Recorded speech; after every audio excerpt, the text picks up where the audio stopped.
La imagen más representativa de Donosti? Bueno, niretzako bulebarra, uste dela. The beaches, the three great beaches in San Sebastian. The Bay of La Concha. Barandillako imaginak, zuaiska hoi, edo arbustoak, ez dakiz erdian, tamarindoak, edo jende asko egoten da bertan bai argazkiak ateratzen, eta... Le parc Christinanea. La première fois que j'ai découvert ce parc, il y avait des pins. Et je trouve ça vraiment super poétique.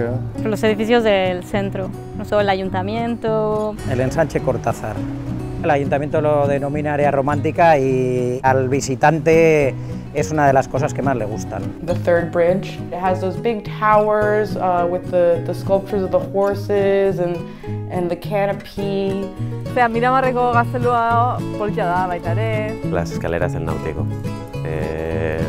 Y a poder ser por la mañana, para estar 5 minutos y cargar energías para el día está muy bien.